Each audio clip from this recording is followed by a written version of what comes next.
Whoa, that's never happened before. I promise, it's never happened to me. I'm sorry, baby. Has that ever happened to you? Let's talk about sex. Welcome back to the channel. I'm Wayne, and I'm still an alcoholic. Today we're talking about sex. Everybody loves sex. It doesn't matter who you are. It doesn't matter what form that you have it. Arousal is arousal. One of the primary things that affected my sex life was alcohol. And 23 years plus drinking, people, I have experienced sex beyond my belief in my sobriety. What do I mean by that? While I was drinking, folks, I thought I was top dog, and I thought all my faculties were in order, and I thought everything was working as it's supposed to work. But I had one problem. I was what do they call it? A one pump chump. I would have sex unfortunately a lot and with random ass people. That's another drawback of being drunk. I would never last very long, and I was always disappointed with myself, and my ego was always crushed, and that led to more drinking. And F it. If I can't please you, I'm gonna please myself. Take that for whatever you want to, people. A lot of folks out there have experienced problems with sex because of drugs or alcohol. Either their inhibitions are taken away and it doesn't matter. They are indiscriminatory when it comes to who they have sex with, where they have sex, and whether or not they use protection. And this could be you, I don't know. But I got a lot of feedback on Reddit as well as Instagram on a post that I put out there that said, what do you think alcohol and drugs had an impact on your sexual life? Either your pleasure or, the feeling sensations that you had or didn't have, or whatever your case might be. Each case is a little bit different. Some folks even argued they don't have a problem whatsoever, and all the times that they had sex while they were drunk or high, it was just as good as when they had sex when they were sober. For me, folks, sex is a livelihood and sex is instinctual.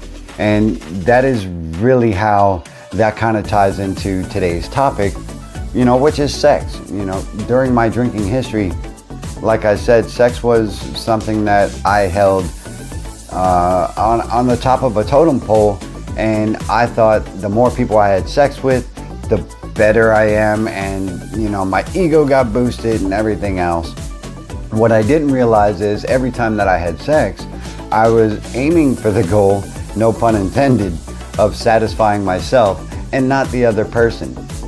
What I found in sobriety is, sex is reciprocal. So if you are able to, let me rephrase that. When I go into sex aiming, boom, boom, to please my partner, not just myself.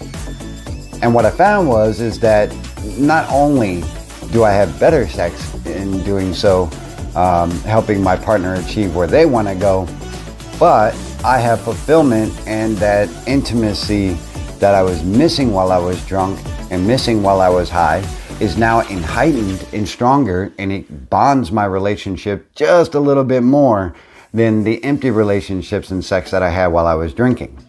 If you can relate to that, or any of this video is of value in sparking a little thought process in your brain, hit that like button and perhaps take a chance and subscribe. In my sobriety, my sex is not only longer lasting, but it is more fulfilling because, like I said, I aim to please the other person and not just myself. That gratification level is mutual versus selfishness. And my alcoholism was selfishness. Every part of my drunken history was all about me and what I could get.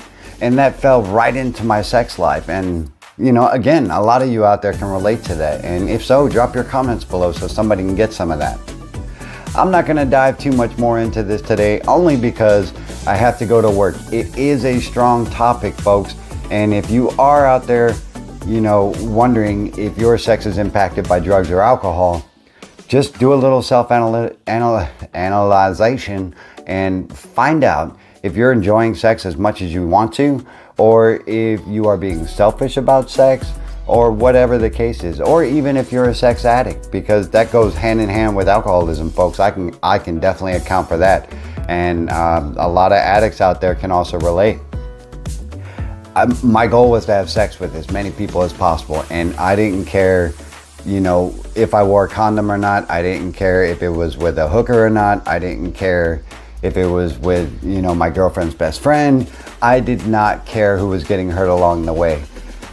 In sobriety, I'm selfless about my sex, and I am fulfilled with having sex with my one partner, who is my wife, and being able to bring joy and give her what she wants, you know what I'm saying? And my sex is more fulfilling. If you've gotten anything out of this video, like I said, hit that like button. I hope you enjoyed today's installment of One Sober to Another. And that's just food for thought, folks. That was on my mind. Life's a garden, dig it. And guess what? I'm gonna see you in the next one. Have a great day. Bye-bye.